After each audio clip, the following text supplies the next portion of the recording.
Hello. हाँ जी, हाँ जी। जी नहीं, बहुरानी सो रही है। अच्छा जी, ठीक है। हाँ अच्छा जी।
बेटा, कब तक शोक मनाता रहेगा?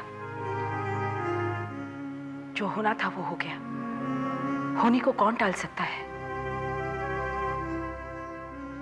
ये सब क्या हो गया ना? हमारी खुशियों को किसकी नजर लग गई?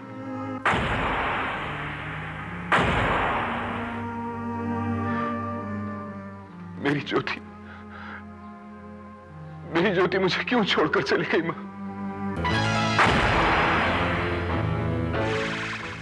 ये तो भगवान की मर्जी है बेटा। उसके सामने किसी का क्या चला है? यूं समझ लो कि बेचारी ज्योति का साथ तुम्हारी किस्मत ने इतना ही लिया। लेकिन एक बात समझ में नहीं आई, हवेली में सांप आया कहां से? सांप नहीं बेटा, वो तो ज्योति की मौत थी। और मौत तो बंद दरवाजे से भी आती है। उसके नसीब में सांप का डसना था और वही हुआ।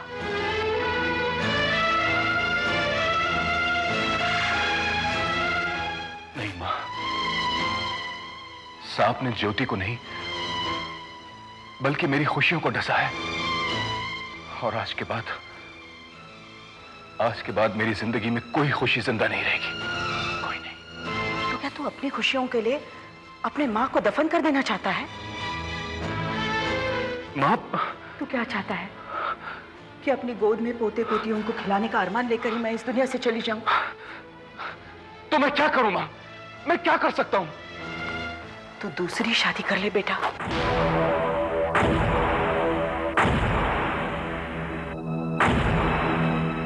क्या? हाँ, मुझे इस वंश का वारिस चाहिए। मुझे तेरी औलाद चाहिए। लेकिन मां, तुझे मेरी कसम, इनकार मत करना।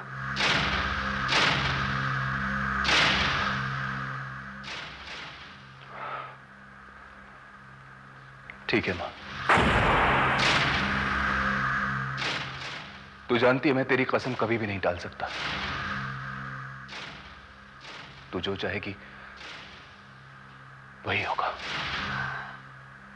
बस मैं यही चाहती थी और इसीलिए मैंने तेरे लिए लड़की भी देख ली है।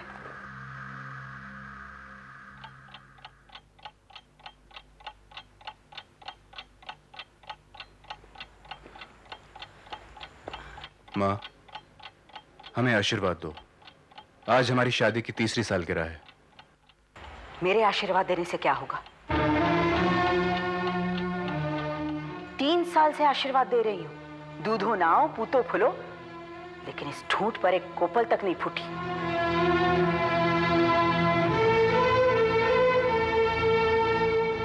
माँ, कम से कम आज के दिन तो ऐसी बातें मत करो। इस खुशी के मौके पर भी। खुशी? काहे की खुशी? खुशी का दिन तो वो होगा जब इसकी गोद हरी होगी, और लगता है वो दिन कभी नहीं आएगा। माँ जी, इसमें मेरा क्या कसूर है? ये तो भगवान की मर्जी है। हाँ, कसूर तो सारा मेरा ही है ना, कि मैंने तुझ जैसी नागिन की शादी मेरे बेटे के साथ कर दी। 3 साल में एक वारिस भी नहीं दे पाई तू। बेटा, मुझे तो अब कोई उम्मीद नजर नहीं आती। मेरी बात सुन ले, तलाक दे दे इसे। तलाक? हाँ, तलाक। मुझे तो यही एक रास्ता नजर आता है। बेटा, तू तो जानता है, अगर हमारे खानदान में वारिस नहीं पैदा हुआ तो तुम्हारे पिताजी की वसीयत के मुताबिक हमारी सारी जायदाद रिश्तेदारों में बंट जाएगी। माँ, सिर्फ जायदाद की खातिर तुम चाहती हो मैं इसे तलाक दे दूं? सिर्फ जायदाद की खातिर नहीं बेटा, अपना वंश चलाने के लिए भी। नहीं माँ, मैंने सिर्फ तुम्हारे कहने पर इससे शादी की थी, और अब मैं इसे किसी भी कीमत पर तलाक नहीं दूंगा। और मुझे अपनी कसम भी मत देना माँ, वरना जिंदगी में पहली बार मैं आपकी कसम तोड़ दूंगा। चलो सुनिए,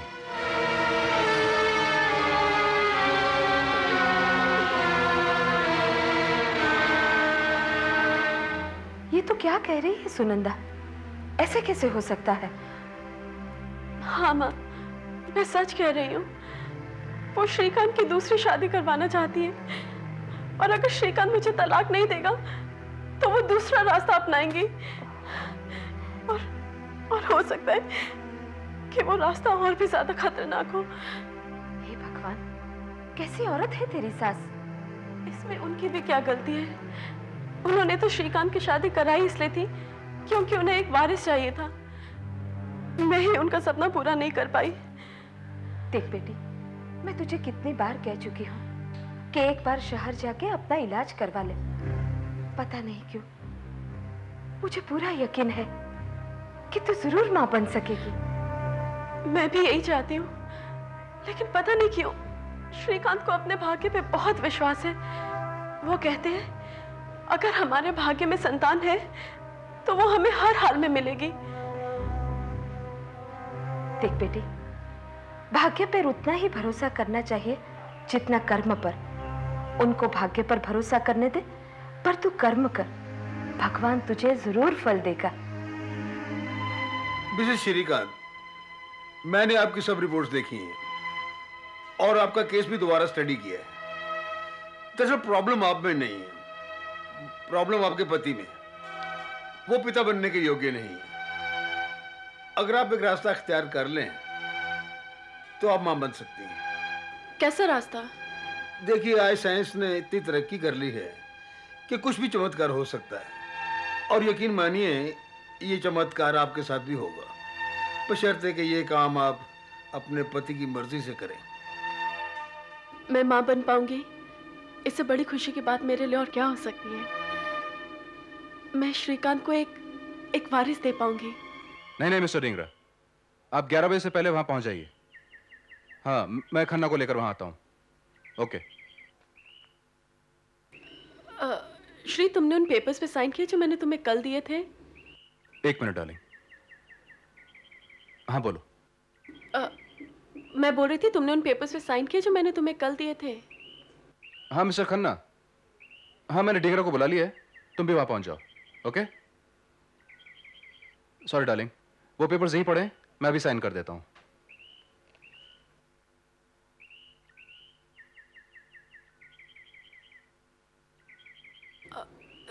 लेकिन श्री, एक बार पेपर्स पढ़ तो लेते। ये हमारी जिंदगी का अहम फैसला है। अगर तुम्हें एतराज हुआ तो? कम ऑन सुनंदा, जो तुम्हारा फैसला है वही मेरा फैसला है। नहीं, ये नामुमकिन है। श्रीकांत को जब पिछले 4 साल में कोई औलाद नहीं हुई तो अब क्या होगी? पिताजी, कहीं ऐसा ना हो हम इस यकीन में हाथ पे हाथ धर के बैठे रहे और उधर श्रीकांत की दूसरी बीबी अपनी कोख में हमारी बर्बादी का बीज सींचने लगे। अरे बेटे, तू क्यों फिक्र करता है? जो जमीन जायदाद हमारी है उसे हमसे कोई नहीं छीन सकता। लेकिन पिताजी, मेरा क्या होगा? मैंने जो सपना देखा था इस पूरे जायदाद का इकलौता वारिस होने का, अगर श्रीकांत के घर कोई बच्चा पैदा हो जाता है तो मेरा सपना तो मिट्टी में मिल गया ना। अगर सुनंदा की गोद भरेगी तो पूरे शहर के साथ हमें भी तो पता चलेगा। और अगर हमें पता चल ही गया तो क्या होगा पिताजी?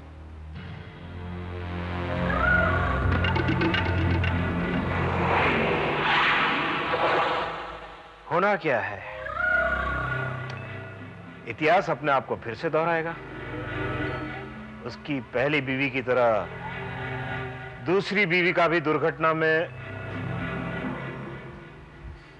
भगवान उसकी रक्षा करना।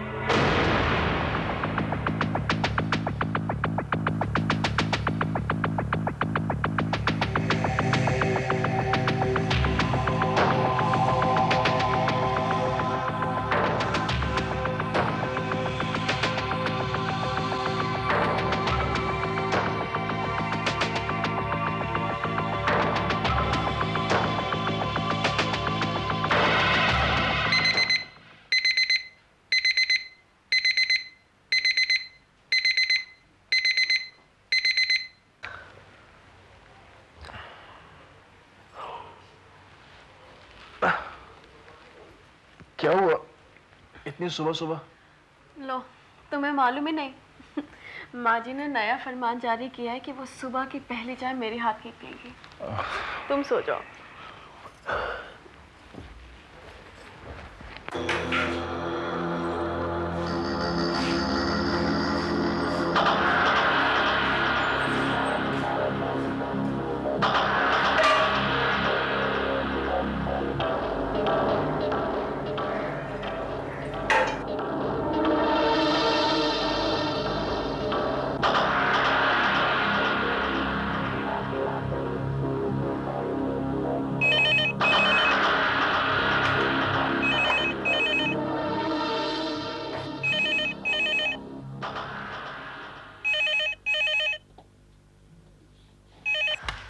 हेलो, कौन? नीतू? कहाँ से बोल रही है? स्टेशन से? वही मैं बोलूं, इतनी सुबह सुबह किसका? एक सेकंड होल्ड कर। हाँ, मंदा, मंदा। जी मैडम। मंदा सुन, चाय का पानी रखे, सब कुछ तैयार है, बस चूल्हा जला दे। हाँ जी मैडम। हेलो, हाँ बोल, कैसे फोन किया?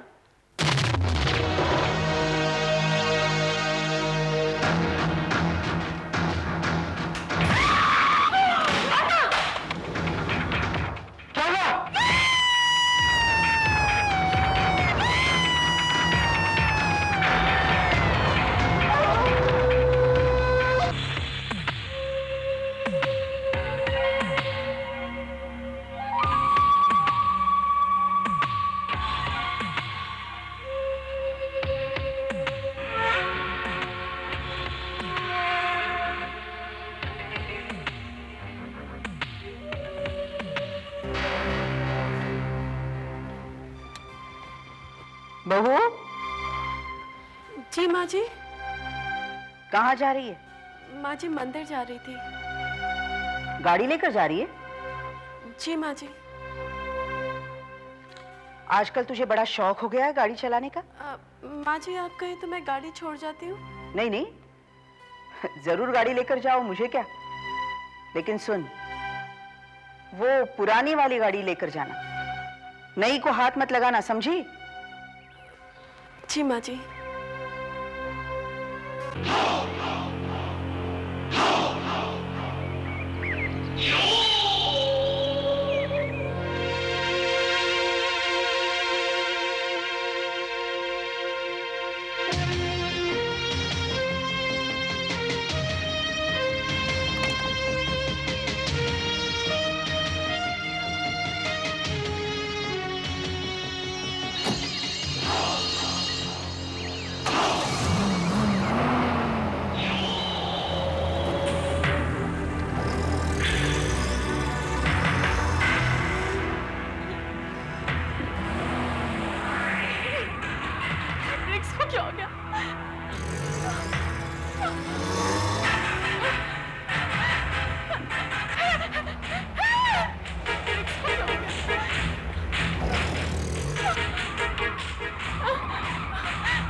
भगवान का लाख लाख शुक्र है, सक्सेना साहब की तबीयत अब ठीक है।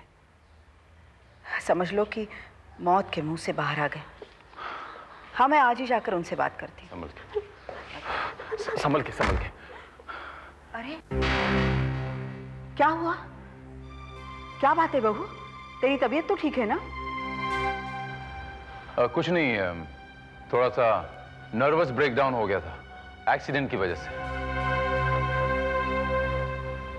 एक्सीडेंट?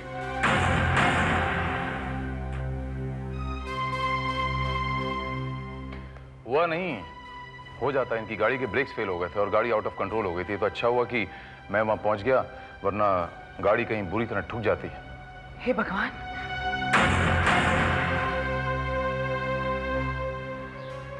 सुनंदा, सुनंदा क्या हुआ? तू ठीक तो है ना? बेटा, तुम जो भी कोई हो, हमारे लिए भगवान का रूप हो। तुमने हमारी बहू को बचाकर हम पर जो एहसान किए हैं। नहीं माँ जी, इसमें एहसान की क्या बात है? ये तो मेरा फर्ज था। क्या हुआ माँ?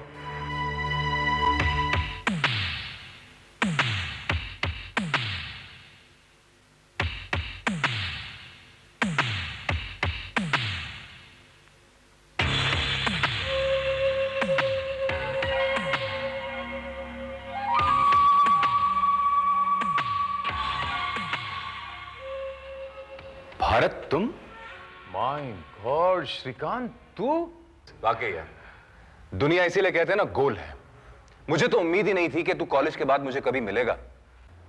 आज अगर ये एक्सीडेंट नहीं होता तो शायद आज भी मुलाकात नहीं होती। एक्सीडेंट? क्या हुआ? पता नहीं कैसे गाड़ी के ब्रेक फेल हो गए और ये गाड़ी संभाल न सकी। ब्रेक फेल हो गए? हाँ श्रीकांत, आज अगर तुम्हारे दोस्त वक्त पर मेरी मदद के लिए ना आते तो पता नहीं क्या हो जाता। Thanks Bharat, thank you very much. अरे नहीं नहीं, दोस्तों में शुक्रिया कैसा? एनी हाउ, एक बात मेरी समझ में नहीं आई कि ये ब्रेक्स अचानक फेल कैसे हो गई? देखा बेटे, मैंने नहीं कहा था इतिहास अपने आप को दोहरा भी सकता है, और इतिहास ने अपने आप को दोहराया। दो हादसे हो गए सुनंदा के साथ, लेकिन कुदरत और किस्मत ने उसका साथ दिया और वो बच गई। पहली बार उसकी तकदीर अच्छी थी कि इंस्पेक्टर भारत वहां आ गया, और दूसरी बार हमारी किस्मत ने हमारा साथ नहीं दिया और टेलीफोन आ गया और वो बच गए, वरना आज हम बिना हल जोते फसल काट रहे होते। पता नहीं पिताजी, मुझे ऐसा क्यों लगता है जब से ये इंस्पेक्टर भारत आया है हमारा कोई भी प्लान सक्सेसफुल नहीं हो पा रहा है। अरे वो इंस्पेक्टर है, भगवान थोड़ी। हादसे तो होते ही रहते हैं। सुनंदा, अरे बैठ बैठ, तुम्हारे उठने बैठने से यहां कुछ नहीं होने वाला। मैं मंदिर जा रही हूं, कीर्तन के बाद गरीबों में कुछ कपड़े बांटने हैं, इसलिए छुट्टन को भी लेकर जा रही हूं। मुझे आने में देर होगी।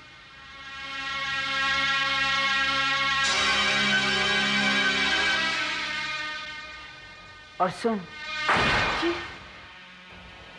घर में अकेली है, ध्यान रखना।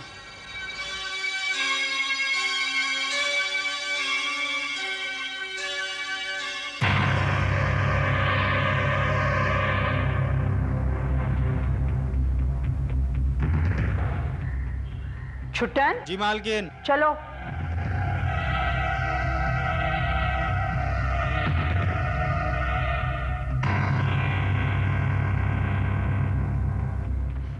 बकवास, ये कैसा एंड है? मुजरिम जुर्म करके भाग जाए और कानून को उसका पता भी ना चले? इम्पॉसिबल।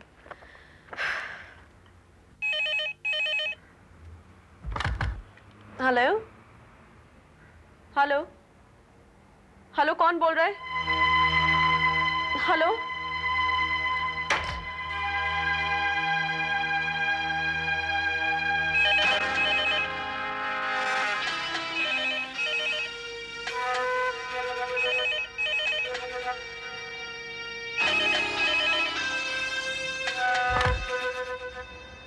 हेलो हेलो, कौन बोल रहा है? हेलो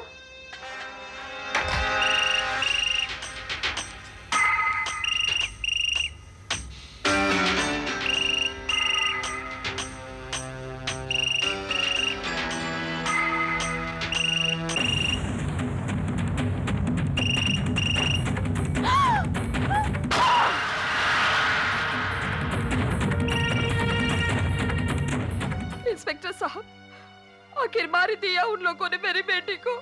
क्या? तो आपको शक है आपकी बेटी की मौत एक हादसा नहीं बल्कि एक कत्ल है?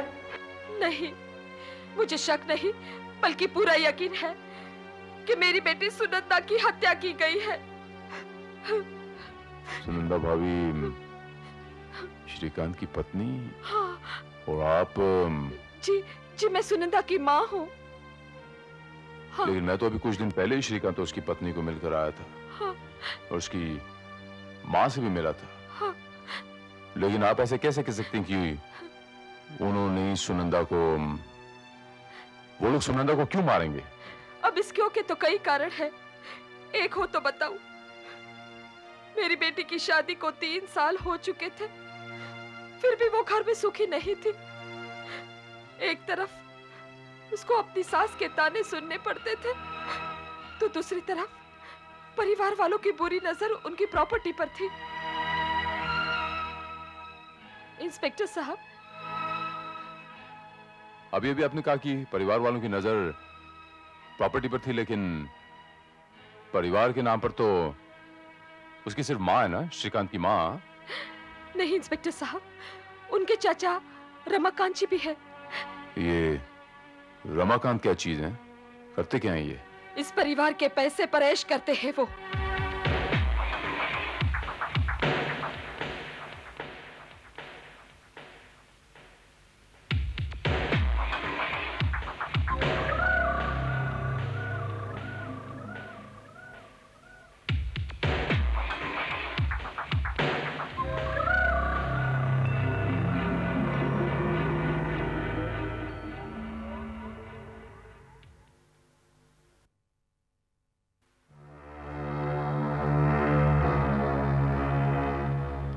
बेटा, ये तो विधि का विधान है, इसे कौन बदल सकता है?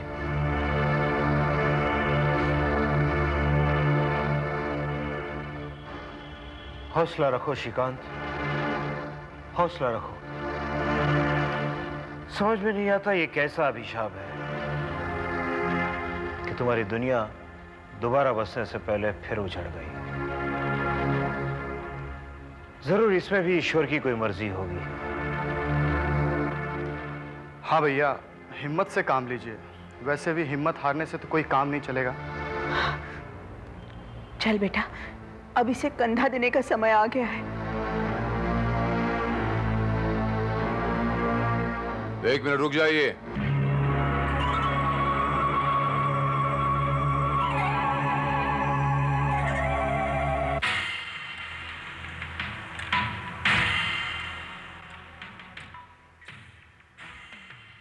आप इसका अंतिम संस्कार नहीं कर सकते, इसका पोस्टमार्टम करना पड़ेगा। पोस्टमार्टम? ये क्या कह रहा है भरत? मैं ठीक कह रहा हूं श्रीकांत। सुनंदा की मौत ऐसी डाउटफुल कंडीशन में हुई है कि इसका पोस्टमार्टम करना ही पड़ेगा। नहीं नहीं, मैं अपनी बहू की लाश का अनादर नहीं होने दूंगी। माँ जी, लेकिन इसका पोस्टमार्टम करना पड़ेगा because it's a police case. Police case? ये क्या कह रहे हैं आप? इंस्पेक्टर साहब, हमारी सुनंदा बहुत सीरियसली गिरकर मर गई है। ये एक हादसा है, इसमें पुलिस केस कैसा? मिस्टर रमाकांत, मरने वाली औरत की मां ने पुलिस में रिपोर्ट लिखवाई है कि उसकी बेटी की मौत सीढ़ियों से गिरकर नहीं बल्कि उसकी हत्या की गई है। हत्या? सुनंदा की हत्या? ये क्या कह रहे हैं आप? नहीं, समधन को जरूर कोई गलतफहमी हो गई है। उसकी हत्या नहीं हुई है, हमारा विश्वास करो। माँ जी, मेरे विश्वास करने या न करने से कुछ नहीं होगा। कानून को विश्वास करना होगा, और कानून सिर्फ सबूत पे विश्वास करता है। जब तक ये साबित नहीं हो जाता कि ये वाकई एक हादसा था, तब तक आई एम सॉरी माँ जी। ठीक है, अगर यही बात है इंस्पेक्टर साहब तो मुझे कोई एतराज नहीं है। हो जाने दीजिए सुनंदा का पोस्टमार्टम। थैंक यू श्रीकांत, मुझे आपसे यही उम्मीद थी। कानून की मदद करने का बहुत बहुत शुक्रिया। दारकर, सर। लाश को पोस्टमार्टम के लिए लेके जाओ। Yes sir.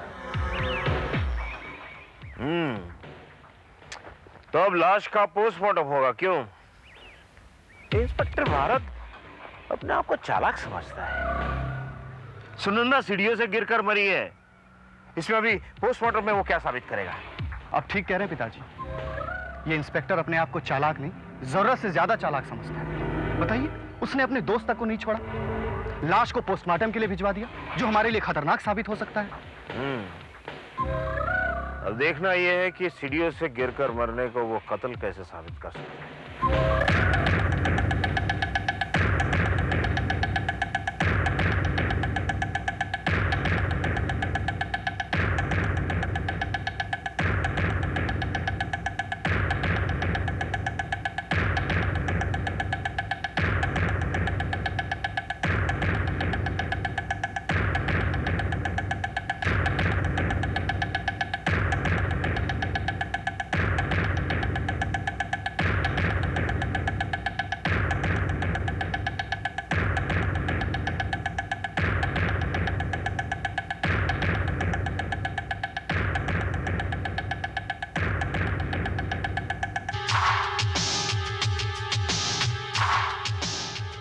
सर, मुझे इस मामले में किसी भी फाउल प्ले की गुंजाइश नहीं लगती। देखिए ये सीढ़ियां, अगर कोई वहां से गिर जाए तो जाहिर है अपनी जान से हाथ धो बैठेगा। लेकिन कोई इन सीढ़ियों से गिरेगा कैसे? वेरी सिंपल सर, मैं करके दिखाता हूं। देखिए सर, यहां से कोई तेजी से सीढ़ियां उतरता हो और उसका पैर फिसल जाए और बाद में वो डिसबैलेंस होकर सीधा वहां जो स्टैचू रखी है ना, वहां जाकर गिरेगा। बस खेल खत्म। इधर आइए, मैं ट्राई करता हूं। कोई अगर यहां से उतर रहा हो और वो बेखबरी में से उतरता हो, यहां से फिसले, यूं गिरेगा। पीठ के बल, ना कि मुंह के बल। मुंह के बल आदमी एक ही सूरत में गिरता है, जब उसका पैर कहीं फंस जाए, और यहां ऐसी कोई चीज है नहीं। एक और बात धरकर, अगर उसका पैर 5वीं सीढ़ी पे उलझे तो वो मुंह के बल गिरेगा। अगर उसका पैर आखिरी सीढ़ी से उलझे तो वो डिसबैलेंस होकर वहां गिरेगा जहां की वो लाश पाई गई। लेकिन अगर यहां उसका पैर फंसे किसी चीज में, तब तो यहां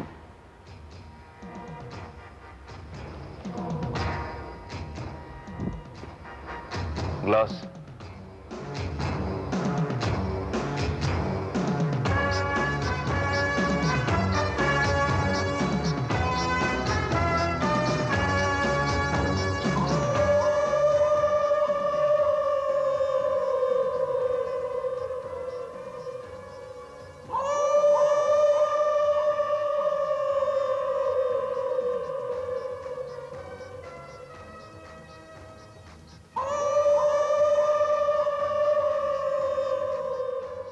ओके, हाँ, बात समझ में आ गई धारकर कि कातिल ये बड़ी अच्छी तरह जानता था कि मिसेस श्रीकांत इन्हीं सीढ़ियों से गिरने वाली है, और कौन सी सीढ़ी से गिरने वाली है, क्योंकि कातिल ने उसे गिराया है। आपका मतलब ये है धारकर कि मिसेस श्रीकांत गिरी नहीं, उन्हें गिराया गया है, और ये कोई एक्सीडेंट नहीं है। It's a clear cut case of murder. ये क्या कह रहा है भारत? सुनंदा की हत्या हुई थी? मैं सच कह रहा हूं श्रीकांत, सुनंदा की हत्या हुई थी। नहीं, वो तो सीढ़ी से गिर गई थी। उस सीढ़ियों से गिरी नहीं थी माँ जी, बल्कि गिरा दी गई थी जानबूझकर। मगर कौन हो सकता है मेरी सुनंदा का ऐसा दुश्मन? यही तो मेरी समझ में नहीं आ रहा। पता चल जाएगा बहुत जल्द। एक बात समझ में नहीं आई कि सुनंदा की मां आप लोगों पे इतना शक क्यों करती, जैसे आप लोग ही सुनंदा की जान के दुश्मन हो। यही तो मेरे समझ में नहीं आ रहा है। शायद उनको कोई गलतफहमी हुई हो। वो तो समझने की कोशिश नहीं कर रही है, लेकिन बेटा तुम तो समझने की कोशिश करो। भला हम क्यों अपनी बहू का कत्ल करेंगे? लेकिन देखिए ना माँ जी, सुनंदा भाभी के साथ एक के बाद एक इतने हादसे होना। पहले वो किचन में गैस ब्लास्ट जिसमें उसकी जान बच गई, लेकिन वो बेचारी नौकरानी अपनी जान से हाथ धो बैठी है। उसके बाद उनकी कार का ब्रेक फेल होना जिसमें वो बाल बाल बच गई, और फिर उसके बाद सीढ़ियों से इस तरह से गिरना। माँ जी, सुनंदा की माँ का ये कहना है कि आपके और आपकी बहू सुनंदा के बीच में कुछ दरार सी थी, और वो दरार इतनी बढ़ती गई कि आप सुनंदा का और श्रीकांत का तलाक तक चाहने लग गई। क्या ये सच है? हाँ, मैं तलाक चाहती थी, लेकिन अपने खानदान के वारिस के लिए। क्या अपने खानदान के वारिस की चाह रखना जुर्म है? भारत, तुम ही बताओ, सिर्फ मां के कह देने पर मैं उसे तलाक कैसे दे सकता था? वो भी उस वक्त जब वो मां बनने वाली थी। क्या सुनंदा मां बनने वाली थी? हाँ मां, वो खुशी जिसका हमें 3 सालों से इंतजार था, वो उम्मीद सुनंदा की कोख में कोमपल बनकर पनप रही थी, लेकिन फूटने से पहले ही वो। आई एम सॉरी श्रीकांत, लेकिन तुम्हें पूरा यकीन है कि भाभी मां बनने वाली थी? हाँ भारत, डॉक्टर सुब्रमण्यम ने खुद फोन करके मुझे ये बात बताई थी। मिस्टर श्रीकांत ने ठीक कहा है। मिसेस सुनंदा के एक्सीडेंट से एक दिन पहले मैंने श्रीकांत को यह खबर फोन पे दी थी कि मिसेस सुनंदा मां बनने वाली। लेकिन मेरी ये बात समझ में नहीं आई कि ये चमत्कार अचानक 4 सालों बाद कैसे हो गया? ये चमत्कार मेडिकल साइंस का है। मिसेस सुनंदा ने स्पेशल ट्रीटमेंट करवाया था जो कामयाब हो गया। खैर, ये बताइए डॉक्टर साहब कि ये न्यूज सुनने के बाद श्रीकांत का रिएक्शन क्या था? मेरा मतलब है He was completely stunned। देखिए, जाहिर है कि किसी भी आदमी को इतने साल शादी करने के बाद अगर ये खुशखबरी मिले तो उसकी ये हालत तो होगी। इसके मायने तो ये हुए कि मिसेस श्रीकांत का मर्डर सिर्फ इसलिए नहीं हुआ था कि वो मां नहीं बन सकती। Are you sure वो प्रेग्नेंट थी? देखिए ऑफिसर, अगर आपको कुछ शक है तो पोस्टमार्टम की रिपोर्ट से आपको मालूम पड़ जाएगा कि whether she was pregnant or not। Sir, ये रही पोस्टमार्टम रिपोर्ट। इसमें एक बात साफ साफ लिखी है कि मरने वाली प्रेग्नेंट थी। यानी श्रीकांत ठीक कह रहा था। लेकिन एक सच्चाई और भी है धारकर कि मिसेस श्रीकांत की मौत महज एक हादसा नहीं था, बल्कि हत्या थी, एक वेल प्लान्ड मर्डर। लेकिन ये मर्डर किया किसने? खैर, वो तो पकड़ा ही जाएगा, लेकिन श्रीकांत के साथ होने वाली ये दूसरी ट्रेजेडी है सर। क्या मतलब है तुम्हारा? आपको पता नहीं सर, श्रीकांत की पहली पत्नी जब मां बनने वाली थी तब उसे सांप ने काट लिया। What? हाँ सर, लगता है भगवान चाहता ही नहीं इस घर में इस वंश का कोई वारिस पैदा हो। नहीं धारकर, कोई एक इंसान ये नहीं चाहता कि इस घर के वंश का कोई वारिस पैदा हो। आपका इशारा रमाकांत की तरफ है। अरे मिस्टर भारत, आइए आइए आइए आइए, बैठिए बैठिए बैठिए बैठिए। आप हमारे घर पे बड़ी खुशी हुई। ये तो चीटी के घर भगवान पधारे। कहिए, क्या सेवा कर सकता हूं मैं आपकी? भाई सेवा तो मुझे आपकी करनी है, सरकारी तरीके से, अगर आप मौका दे तो। एक्सक्यूज मी इंस्पेक्टर साहब, मैंने आपके कहने का मतलब नहीं समझा। मैं समझाता हूं आपको। अच्छा एक बात बताइए कि अगर श्रीकांत को संतान होती तो क्या होता? होगा क्या? मेरी भाभी की इच्छा पूरी हो जाएगी, श्रीकांत को बेटा होता और मेरे बेटे को भतीजा मिल जाता। शायद आप थोड़ा सा गलत कह रहे हैं, क्योंकि आपके वकील ने मुझे बताया कि अगर श्रीकांत के संतान होती तो उसके पिताजी की वसीयत के हिसाब से उसकी सारी प्रॉपर्टी का वारिस उसका इकलौता बेटा होता, वरना वो प्रॉपर्टी सारे रिश्तेदारों में बांट दी जाती। आप कहना क्या चाहते हैं इंस्पेक्टर साहब? सीधी सी बात है, इट्स वेरी सिंपल। कोई भी आदमी अपनी तमाम प्रॉपर्टी अपने हाथों से फिसलता हुआ नहीं देख सकता। आपसे भी देखा नहीं कि आपने उसका खून कर दिया। क्या बकवास कर रहे हैं? हमने किसी का खून नहीं किया। हम क्यों किसी का खून करेंगे? क्योंकि आपको पता चल गया था कि आपका सपना मिट्टी में मिलने वाला है। वो मां बनने वाली थी।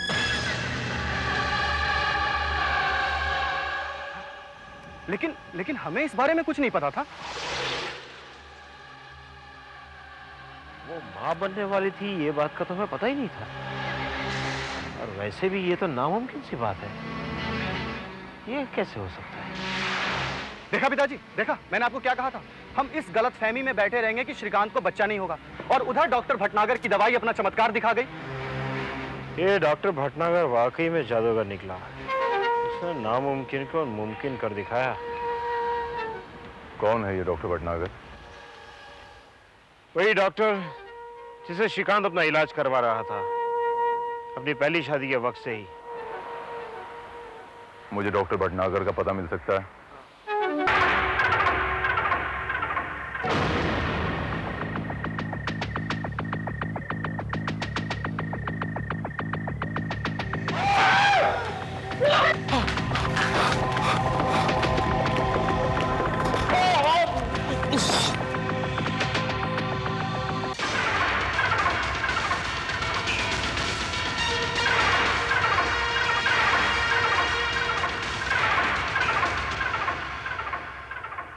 रमाकांत,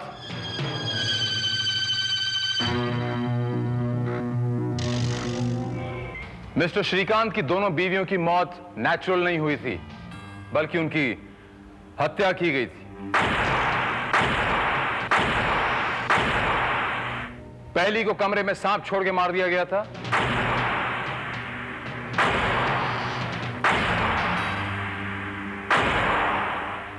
और दूसरी को यहां इस तरह तार बांधकर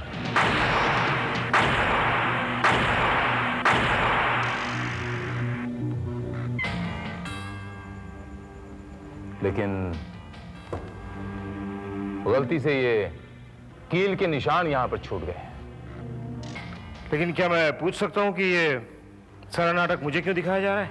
वो इसीलिए रमाकांत बाबू कि इस घर की पहली बहू की भी हत्या उसी वक्त हुई थी जब वो मां बनने वाली थी। लेकिन ये कैसे हो सकता है? हमारे घर में सांप कौन छोड़ सकता है? वही जो यहां तार बांध सकता है।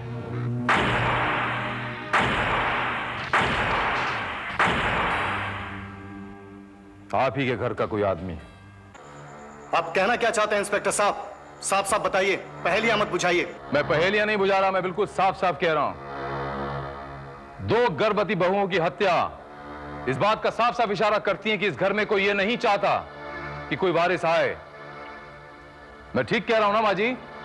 हाँ, कोई तो है जो हमारे घर का वंश बढ़ता हुआ नहीं देख सकता, इसीलिए तो ये हत्याएं हो रही है।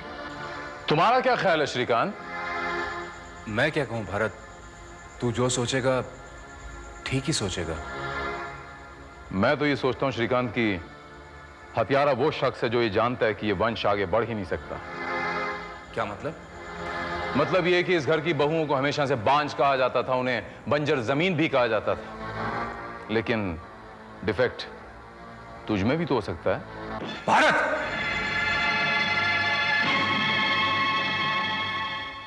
चिल्लाने से सच्चाई छुप नहीं सकती श्रीकांत, और सच्चाई यह है कि तुम अपना वंश आगे बढ़ाने में असमर्थ हो, और इस बात को तुम भली भांति जानते थे।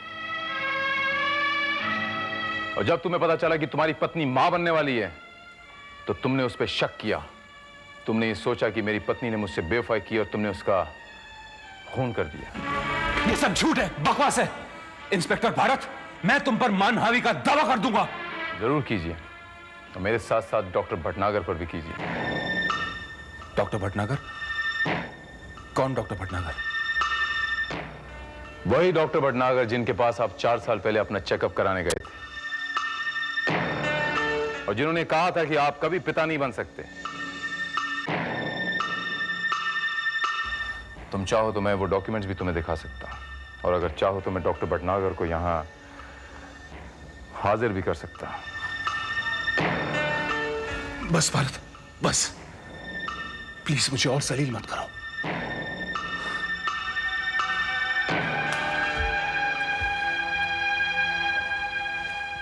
हाँ, मैं मानता हूं मैंने अपनी पत्नी का कत्ल किया है, खून किया मैंने उसका, क्योंकि वो एक बेवफा औरत थी, चरित्रहीन कुल्टा थी। वो पता नहीं किसका पाप मेरे सर मरने जा रही थी। वो मैंने उसे मारकर भारत कोई गुनाह नहीं किया, कोई पाप नहीं किया।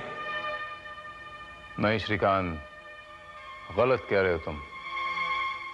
इससे पहले कि मैं तुम्हें हथकड़ियां लगाऊं, मैं तुम्हें बता देना चाहता हूं कि तुमने एक बहुत बड़ा पाप किया है। तुमने अपनी देवी जैसी पत्नी सुनंदा पर शक किया। वो पत्नी जिसने तुम्हारी कमजोरियां जानते हुए भी तुम्हें कभी नीचा दिखाने की कोशिश नहीं की, बल्कि तुम्हारे ताने सहे, जिसने समाज में तुम्हारा मान रखने के लिए मेडिकल साइंस का सहारा लिया। सॉरी डार्लिंग, वो पेपर्स यहीं पड़े, मैं अभी साइन कर देता हूं।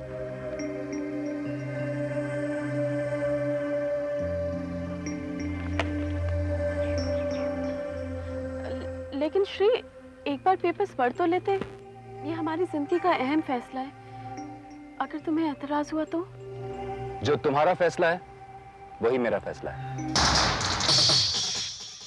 और टेस्ट ट्यूब बेबी के द्वारा तुम्हारे वंश को आगे बढ़ाने के लिए एक वारिस देने की कोशिश की, लेकिन अफसोस श्रीकांत, तुम उसकी भावना समझने में भी असमर्थ रहे।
तू हट जा सामने से, आज इसे सबक सिखाना ही पड़ेगा।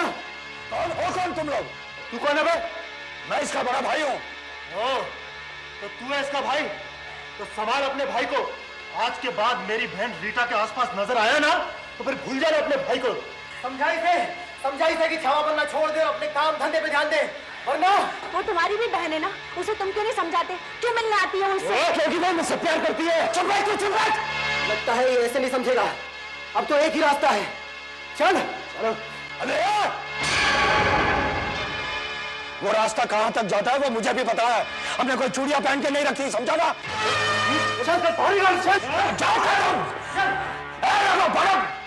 चल तू अंदर चल।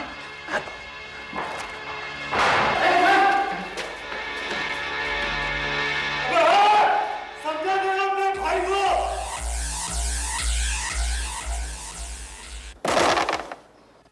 राजन चल कैरम खेलते।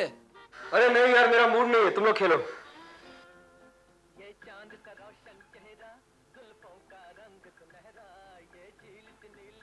क्या फैसला किया तूने? किस बारे में? उस रीटा के बारे में। आज के बाद तो उसे नहीं मिलेगा। भैया मैं आपसे पहले ही कह चुका हूं कि मैं उसे नहीं भूल सकता। तो खुद भी मरेगा और हम दोनों को भी मरवाएगा। मैं पूछता हूं, तू हमें यहां चैन से रहने देना चाहता है या नहीं? तंग आ चुका हूं मैं तुझे समझा समझा कर। एक तो सालों से काम नहीं है, फैक्ट्री बंद है, वहां गांव में बहन की शादी की चिंता है। अब इतनी मुसीबतें कम है कि तू और मुसीबत अपने गले ले रहा है। रीटा की वजह से जो भी मुसीबत आएगी मैं झेल लूंगा, आपके ऊपर कोई मुसीबत नहीं आएगी। अच्छा, और अगर रीटा का भाई तुझे मारेगा तब मैं घर में चूड़ी पहन के बैठा रहूंगा क्या? राजन, ऐसा क्या है रीटा में जो तुम मुझसे भूल नहीं सकते? वो मुझसे प्यार करती है भाभी। इसके सर पे प्यार का भूत सवार हो गया है सुनंदा। अब एक ही तरीका है कि ये गांव चला जाए। गांव? हाँ, अब तेरा यहां रहना खतरों से भरा हुआ है। मैं आज ही टिकट निकलवाता हूं, तो नागपुर जाएगा। मैं अगर नागपुर जाऊंगा भी तो अकेले नहीं जाऊंगा भैया। पागल हो गया तो पागल हो गया।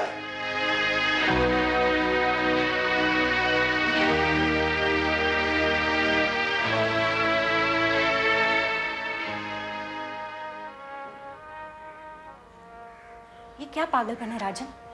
तुम्हारे भैया ठीक ही कह रहे हैं, तुम्हें कुछ दिनों के लिए गांव चले ही जाना चाहिए। कौन कहां जा रहा है भाभी? तुम इसके दोस्त हो ना, समझाओ इसे। रीटा का भाई इसकी जान का दुश्मन बना हुआ है और यह है कि गांव जाने के लिए तैयार ही नहीं हो रहा। मैंने इसे पहले भी समझाया था भाभी कि आग का दरिया है, मत कूद, मगर ये कूद गया। कोई बात नहीं, ये गांव जरूर जाएगा, मैं इसे समझाता हूं। तो चल मेरे साथ। देख मोहन, तू अच्छी तरह जानता है मैं रीटा को कितना चाहता हूं। मैं उसे यहां छोड़कर गांव नहीं जा सकता। तो मैं अगर गांव जाऊंगा तो रीटा को अपने साथ लेकर जाऊंगा। और उसके बाद रीटा का भाई संजीव, वो यहाँ चैन से बैठेगा? तो मैं क्या करूं मोहन? तू जो चाहता है वही होगा, लेकिन जैसा मैं कहूंगा तुझे वैसा ही करना होगा। ओके? ओके, मुझे रीटा से मिलना है। I'll see you later।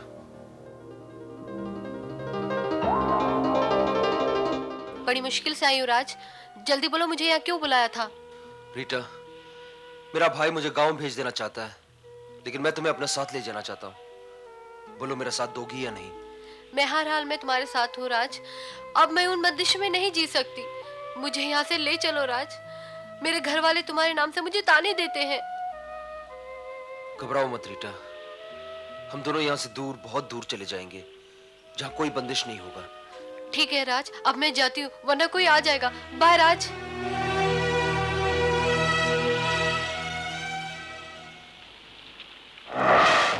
Vikram? हाँ, तुम्हारे चेहरे पे घबराहट अच्छी नहीं लगती। मुझ पर तुम बड़ी नजर रख रहे हो। रखना ही पड़ता है। चलो तुम्हें घर तक छोड़ दूं, वरना तुम्हारे भाई को शक हो जाएगा।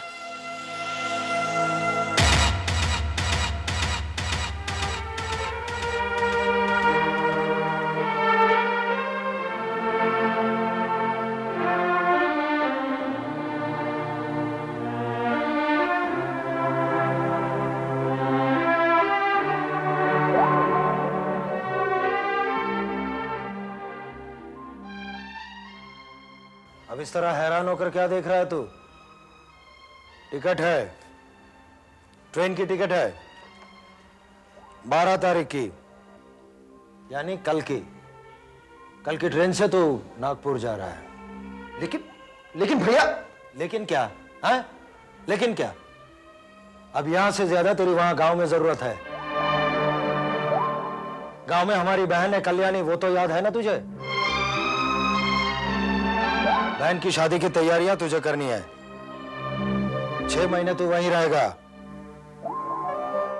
तब तक उसकी शादी हम निपटा लेंगे। और शादी का सामान भी सारा तुझे ही लेके जाना है, तू ही ले जाना अपने साथ। मौसी जी ने खत में लिखा है कि शादी पक्की समझो। अब मौसी अकेली क्या करेगी? तू भी सब कुछ देख समझ लेना, बाद में मैं आ जाऊंगा।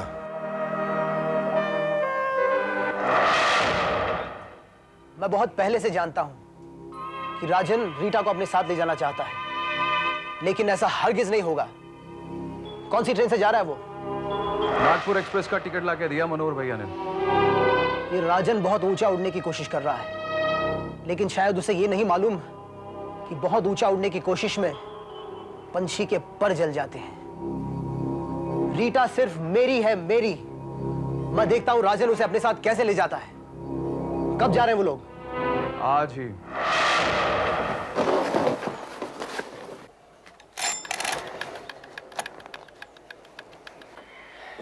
राजन, अपना ख्याल रखना और सामान का भी ख्याल रखना। इसमें सब शादी का सामान है। हाँ। अरे अरे अरे, संभल के जाना है।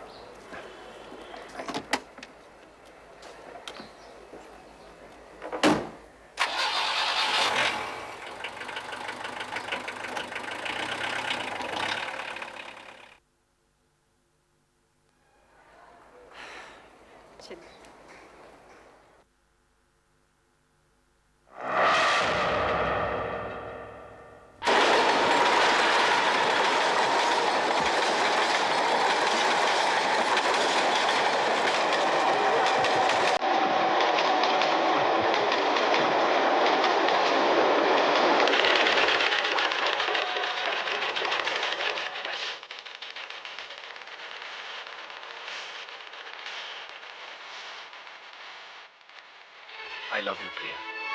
I love you too, Daddy। हाँ, टीचर ने I love you बोला, तो क्या वो मेरे पापा भी तो रोज I love you बोलते? नमस्कार, एक विशेष सूचना। अभी अभी प्राप्त समाचारों के अनुसार मुंबई से नागपुर की ओर जाने वाली नागपुर एक्सप्रेस के मालगाड़ी से टकरा जाने के कारण हुई भीषण दुर्घटना में अनेक लोगों के मरने की संभावना है। राहत कार्य जारी है। घायलों और मरने वालों के लिए मुआवजे की शीघ्र ही घोषणा की जाएगी। इस दुर्घटना के बारे में विस्तृत जानकारी के लिए इन नंबरों पर संपर्क करें: 982112 98211016। राजन!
सर, चेहरा इस कदर खराब कर दिया गया है कि पहचानना मुश्किल है।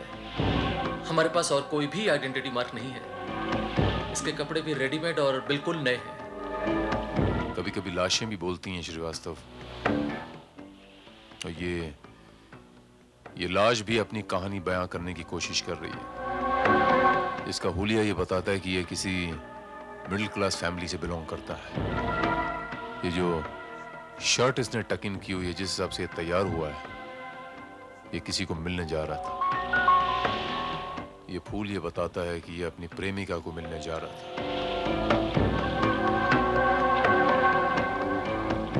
और ये कीचड़ वाले जूते ये बताते हैं कि ये कहीं दूर से कहीं भाग के आ रहा है, क्योंकि आसपास कहीं कीचड़ नजर नहीं आ रहा। लेकिन जब तक लाश की शिनाख्त नहीं हो जाती है, कातिल तक पहुंचना बहुत मुश्किल है सर। हमारे पास और कोई सुराग भी तो नहीं है सर। सुराग भी मिल जाएगा श्रीवास्तव। मुजरिम और पुलिस के बीच ये चूहे बिल्ली का खेल बहुत पुराना है। मुजरिम हमेशा पुलिस से बचने के लिए कोई ना कोई रास्ता ढूंढता, लेकिन कोई एक गलती ऐसी कर जाता है कि पुलिस के शिकंजे में आके फंस जाता है। You are right sir. इसकी कद काठी के हिसाब से आसपास के पुलिस थानों में इसकी गुमशुदगी की रिपोर्ट चेक करो। Okay sir.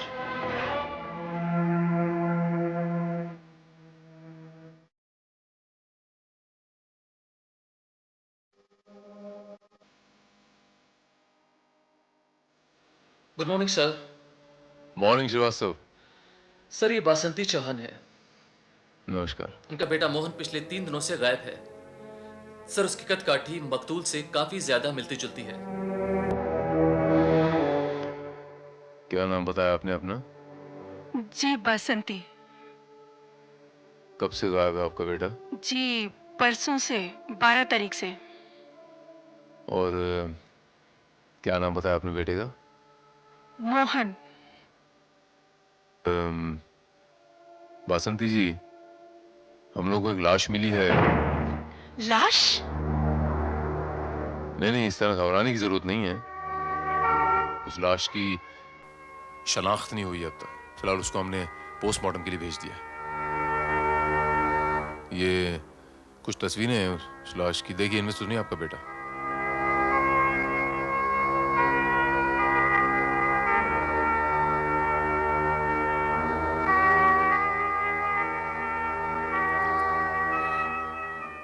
नहीं सर, ये मेरा बेटा नहीं हो सकता। जरा ध्यान से देखिए। मैंने देखा साहब, मेरे बेटे के इधर कटे का निशान है, इसमें वो नहीं है। ये मेरा बेटा नहीं हो सकता साहब। ठीक है, आप जाइए अपनी रिपोर्ट दर्ज करवा दीजिए। श्रीवास्तव। Yes sir. ओके। नमस्कार।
सर अब क्या किया जाए?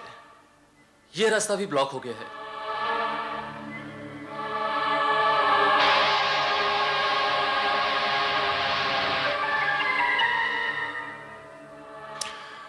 श्रीवास्तव, मुजरिमों का काम है पुलिस के रास्ते ब्लॉक करना। जी।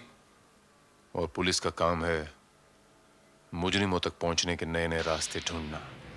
Right sir. इसका चेहरा खराब करने के पीछे 2 कारण हो सकते हैं। मारने वाले को मकतूल का चेहरा पसंद नहीं होगा, उसे बहुत नफरत रही होगी। और दूसरा, मारने वाला ये नहीं चाहता था कि इसकी शनाख्त हो। क्या तारीख है इस अखबार की? तो 13 अगस्त 1999, यानी ये अखबार कल ही का है।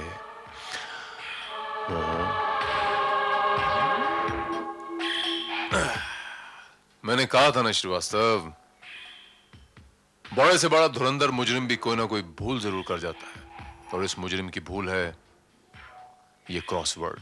लेकिन सर इस क्रॉसवर्ड में एड्रेस नहीं है। श्रीवास्तव, ये क्रॉसवर्ड देख के ऐसा जान पड़ता है जैसे इस आदमी को क्रॉसवर्ड भरने का बहुत शौक था, और यकीनन ये आदमी क्रॉसवर्ड भर के अखबार में भेजता होगा। इसकी हैंडराइटिंग देख के ये पता लगाया जा सकता है अखबार के ऑफिस से कि इसका एड्रेस क्या है। क्या नाम है इस अखबार का? सांध्य खबर। बहुत नाम सुना है मैंने आपका। अपने अखबार में आपके सॉल्व किए केसेस भी छापे हैं मैंने।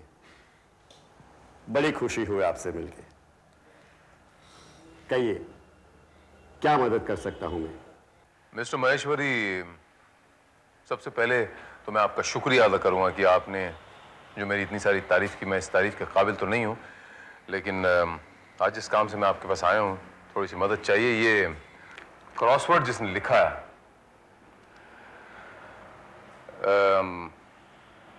हो सकता है कि ये आपको रेगुलर क्रॉसवर्ड्स लिखता होगा।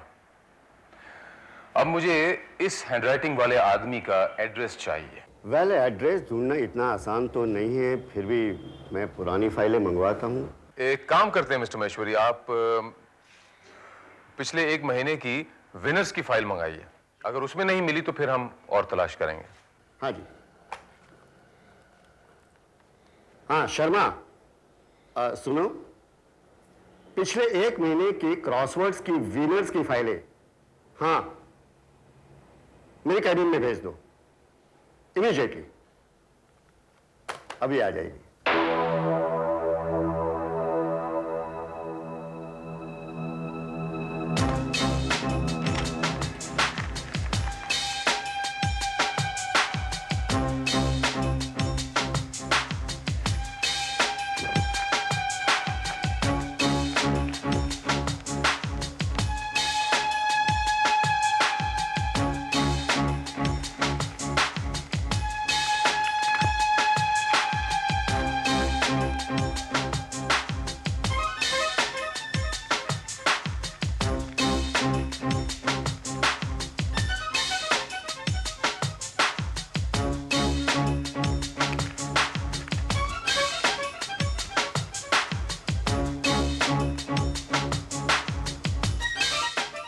वैसे मिस्टर महेश्वरी, आप ठीक ही कह रहे थे, काम थोड़ा सा मुश्किल है, लेकिन कोई बात नहीं, मिल जाएगा। Let's try.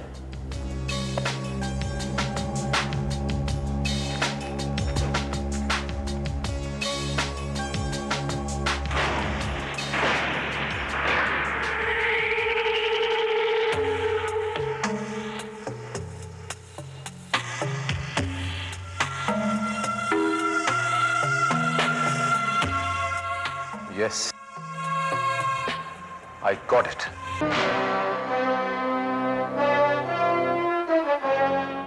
Yes, I got it. There you are. और इसका एड्रेस है मोहन चौहान, 32 बैप्टिस्टा लेन, कोलाबा विलेज, कोलाबा। मेरे मोहन का कुछ पता चला इंस्पेक्टर साहब? मैं उसी सिलसिले में यहां पर आया हूं माँ जी। बात दरअसल ये है कि पुलिस स्टेशन में वो तस्वीरें देखने के बाद आपने उसे पहचानने से इनकार क्यों किया मुझे पता नहीं, लेकिन वहां जो भी सुराग मिले मुझे इसी घर की तरफ इशारा करते हैं कि हो ना हो उस लाश का इस घर के साथ कोई ना कोई ताल्लुक जरूर है। मैं कुछ समझी नहीं इंस्पेक्टर साहब। मोहन को क्रॉसवर्ड भरने का शौक था जी? ये देखिए, ये लाश के पास से ये अखबार मिला, इस पे ये क्रॉसवर्ड भरा हुआ, ये देखिए जरा। जी ये क्रॉसवर्ड भरने का शौक मोहन को नहीं, राजन को था, पर वो पता हमेशा हमारा देता था। कहता था ये मेरे लिए बड़ा लकी है। ये राजन कौन है? वो जी मोहन का दोस्त है, वो मनोहर का भाई। मनोहर का भाई?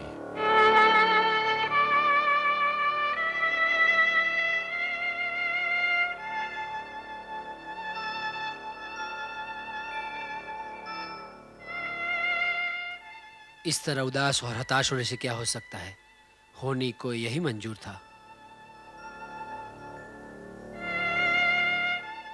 खुद को संभालो मनोहर, ऊपर वाले यही मंजूर था।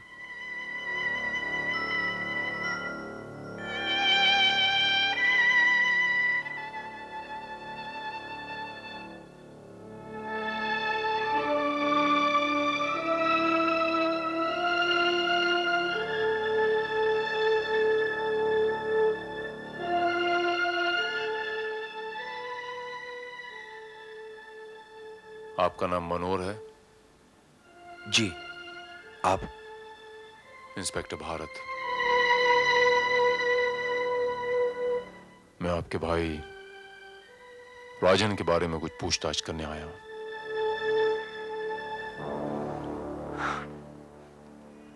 अब कैसी पूछताछ?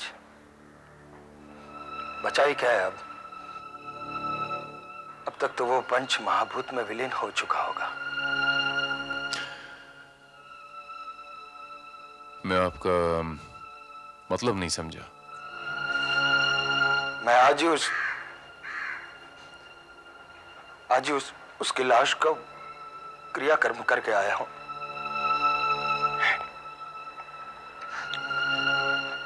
आप क्या पूछना चाहते हैं?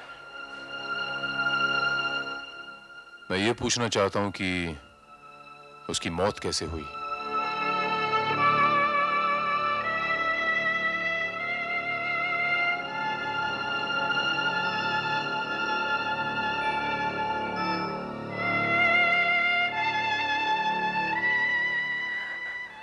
इंस्पेक्टर साहब, 12 तारीख की ट्रेन से वो गांव जा रहा था। उस मनहूस ट्रेन का एक्सीडेंट हो गया।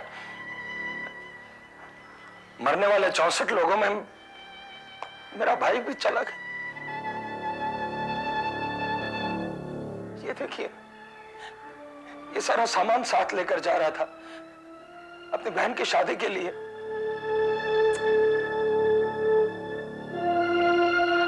आज सुबह मैं उसकी लाश और ये सामान लेकर आया।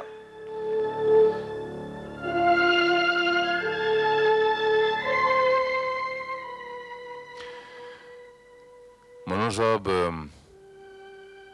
आई एम सॉरी बट इस हैंडराइटिंग को पहचानते हैं आप?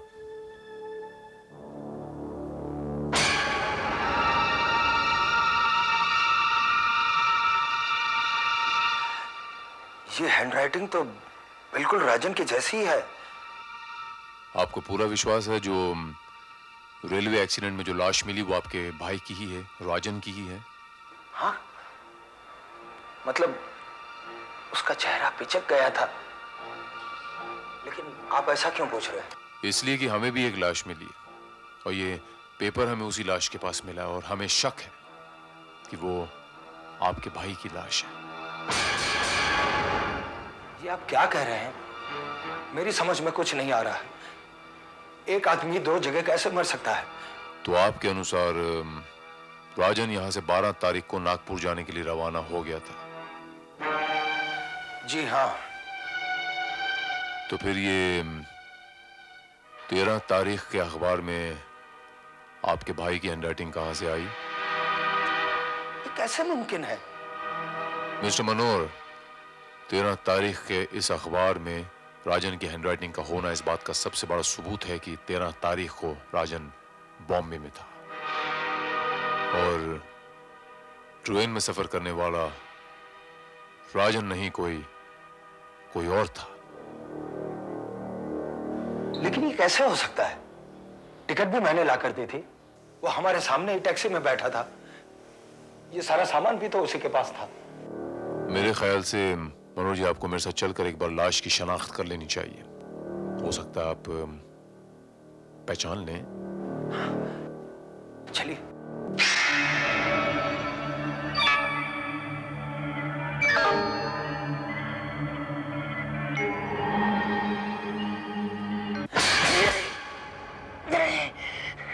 नहीं साहब, ये मेरा भाई नहीं हो सकता।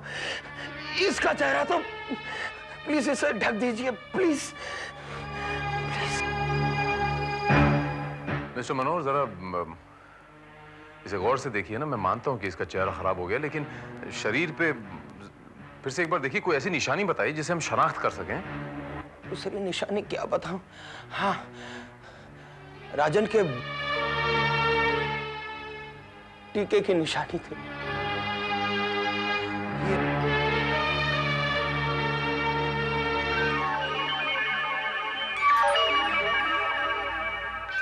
नहीं साहब, नहीं है। ये मेरा भाई नहीं है साहब। ये राजन नहीं है। आपके भाई के कोई दुश्मन थे? मेरा मतलब है किसी से कोई खास दुश्मनी जो आपको पता हो? दुश्मनी? हाँ, संजीव और उसका दोस्त विक्रम, वो मेरे भाई की जान के पीछे पड़े थे। उसे मारने घर पर भी आए थे। विक्रम, संजीव?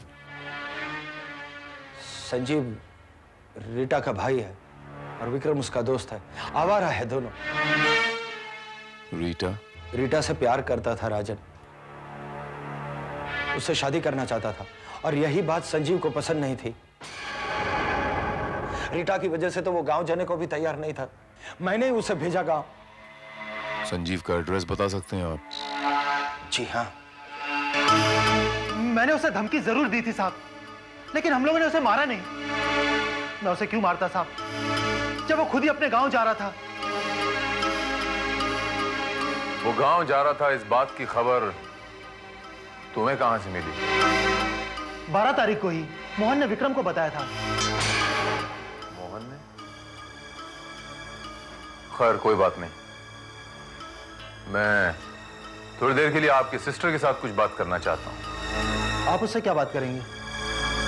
कुछ बातें ऐसी हैं जो सिर्फ वही बता सकती है। ठीक है।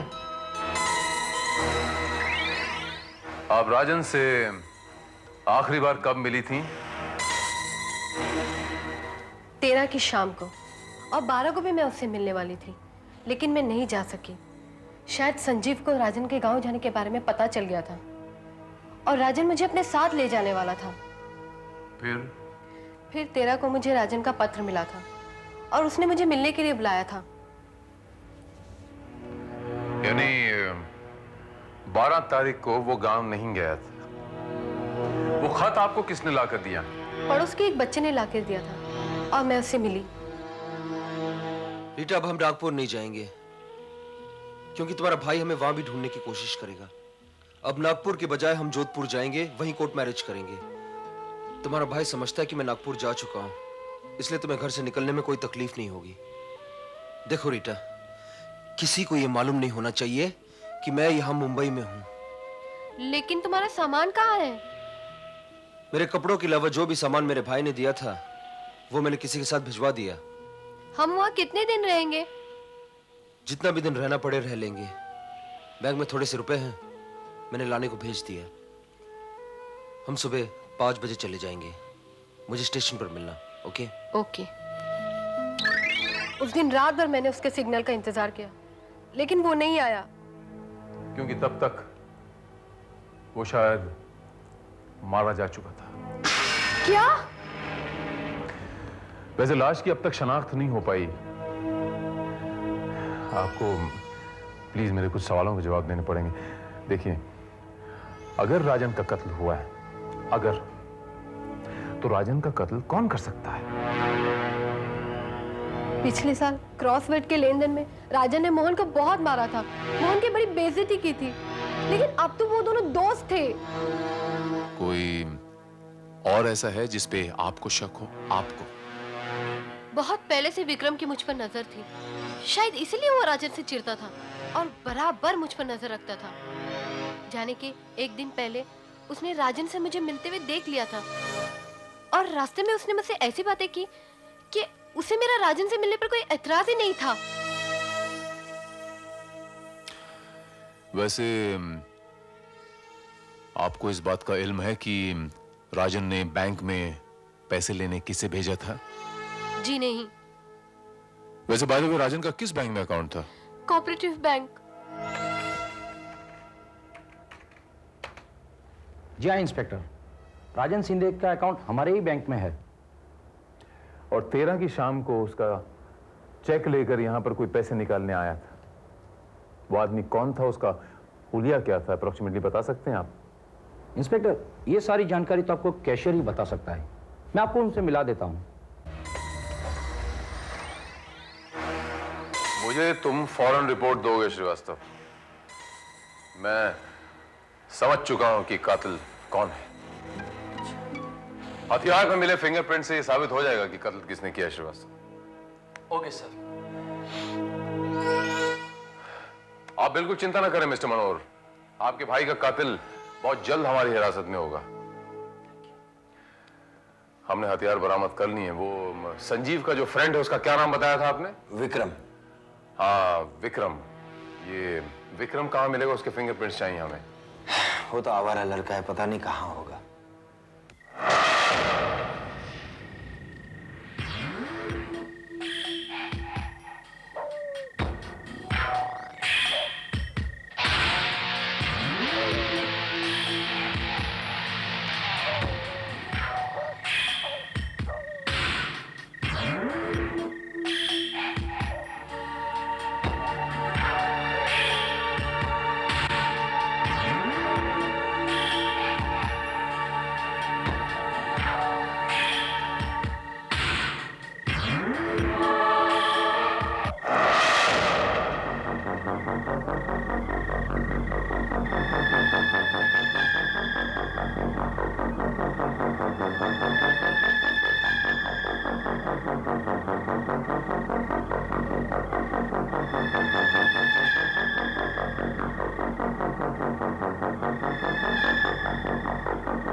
इंस्पेक्टर भारत,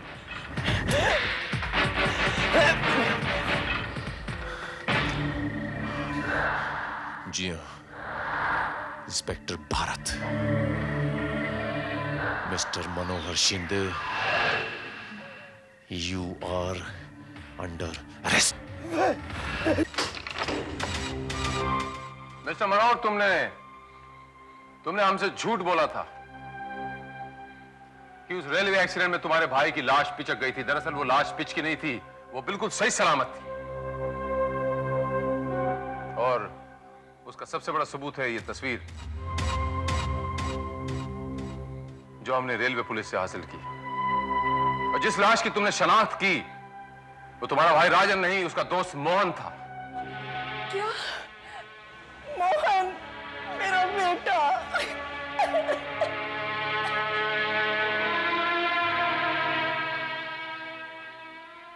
हवलदार। Yes sir. माँ जी को बाहर ले जाओ।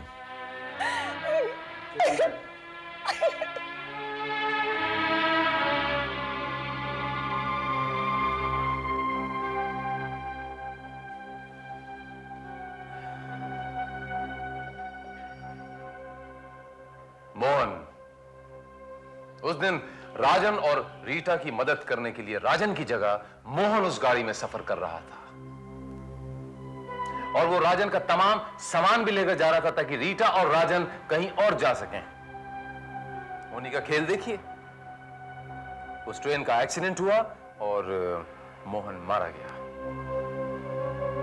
जी हाँ इंस्पेक्टर, जब मैं लाश लेने गया तब मुझे पता चला कि वो मेरा भाई राजन नहीं था बल्कि उसका दोस्त मोहन था। लेकिन मैंने दुनिया की नजरों में उसे राजन ही रहने दिया। और उसी दिन मुझे राजन का फोन आया। हेलो हेलो हेलो, हेलो भैया, मैं राजन। राजन? राजन तू? ट्रेन एक्सीडेंट में मेरी जगह मोहन मारा गया है। लेकिन तू है कहां? भैया मैं छुपा हुआ हूं। मैं घर नहीं आना चाहता क्योंकि संजीव या विक्रम को मालूम हो सकता है। हाँ ठीक है, तू यहां मत आना। और सुन, किसी को मिलना भी मत, मैं तुझे आकर मिलता हूं। भैया मेरा चेकबुक घर पर रह गया है, प्लीज वो लेते आना, मैं आपका इंतजार करता हूं। ठीक है, चेकबुक लेकर आता हूं मैं। ठीक है।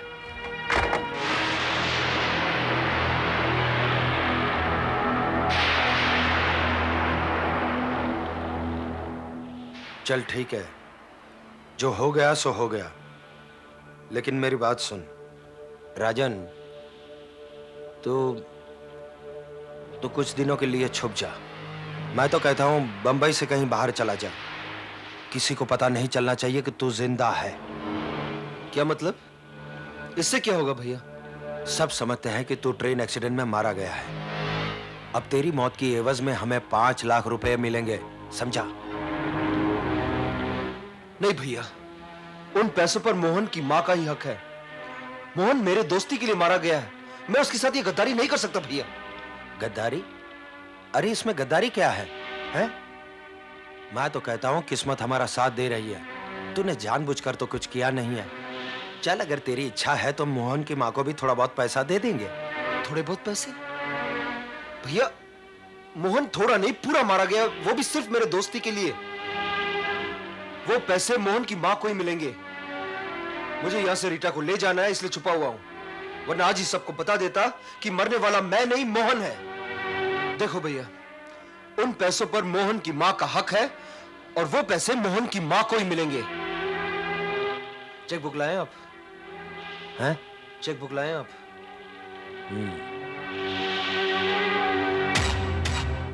बैंक में जब मुझे तुम्हारा हुलिया बताया गया तभी मुझे तुम पर शक हुआ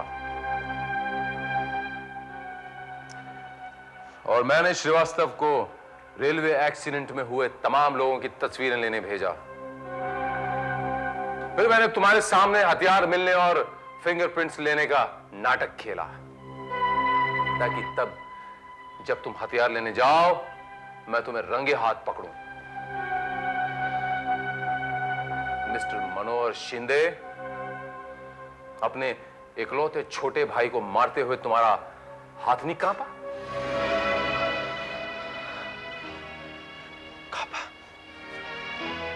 इंस्पेक्टर साहब, मेरे हाथ काम गए थे, लेकिन मेरे मन में लालच था और मेरे भाई ने मुझे मजबूर कर दिया।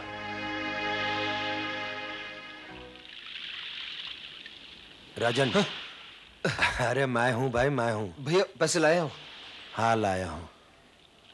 ये ले, पूरे 5,000 है। हाँ। संभाल के रख, संभाल के रख। हाँ। हाँ। और अब सुन, तू सुबह की गाड़ी से ही बंबई छोड़कर चला जा, ठीक है? और तुझे चाहिए तो तू रीटा को भी साथ ले जा। भैया मैं समझ रहा था कि आप अब भी मुझे रीटा के साथ जाने नहीं दोगे, लेकिन आप राजी हो गए। भाई आखिर भाई होता है ना। मैं चलूं भैया? हाँ। अरे सुन। हाँ? मुझे ये बता, फिर तूने मोहन की माँ के बारे में क्या सोचा है? इसमें सोचना क्या भैया, मैं अभी इसी वक्त रेलवे स्टेशन जाऊंगा और उनको बता दूंगा कि मरने वाला मैं नहीं मोहन है और पैसे मोहन की माँ को मिलने चाहिए। चलता हूं भैया।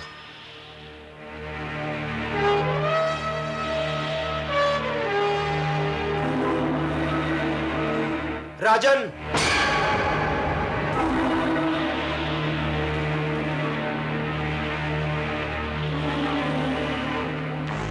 हाँ भैया। राजन, मैंने सोच लिया है, तू नहीं जाएगा। क्या मतलब? मतलब कि तू पुलिस को बताने नहीं जाएगा कि मोहन मर गया है। मैं जाऊंगा भैया। नहीं राजन, तू नहीं जाएगा। मैंने कह दिया कि तू नहीं जाएगा। मैं जाऊंगा भैया। मैंने कह दिया तू कहीं नहीं जाएगा। मैं जाऊंगा भैया। मैं तुझे जान से मार दूंगा राजन। नहीं भैया, नहीं भैया।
राजन को मार डालने के बाद मैंने उसके चेहरे पर तेजाब डाल दिया ताकि उसकी पहचान ना हो सके।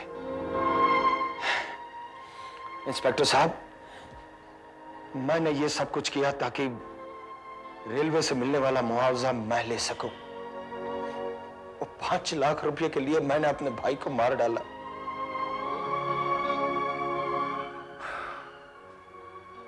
इंसान की फितरत भी कितनी अजीब होती है। राजन और मोहन के बीच में कोई खून का रिश्ता नहीं था, लेकिन एक दूसरे की दोस्ती और वफादारी के लिए दोनों मिट गए। और एक तरफ आप जैसे कमीने लोग होते हैं जो दौलत की लालच में इतने अंधे और इतने स्वार्थी हो जाते हैं कि उनके सामने खून के रिश्ते कोई अहमियत ही नहीं रखते।